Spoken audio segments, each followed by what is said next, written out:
Yahrumu kalimat apa? Fi'il. Kalimat ada berapa? 3. Sebutkan. Fil madi, fil mudhari, fil amr. Ini fi'il apa? Fil mudhari. Ikut wazan apa? Yaf'ulu. Mujarrad atau mazid? Mujarrad. Kenapa Fi'il mujarrad? tambahan. Maklum atau majhul? Maklum. Kenapa maklum? Karena tidak mutu berakatnya. Coba jadikan majhul. Yuhramu. Saya maklum, sampian majhul. Siap. Coba saya maklum, sampian majhul. Fa'alah, jadikan majhul. Fu'ila. Nasara, Nusira. qatala, Kutila. daraba, Duriba. fa'ala, Fu'ila. kabbara, Kubira.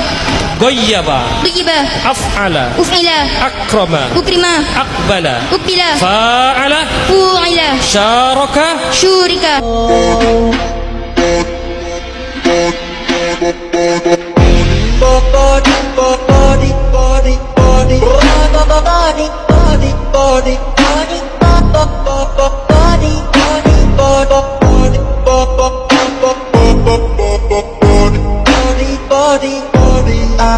Body,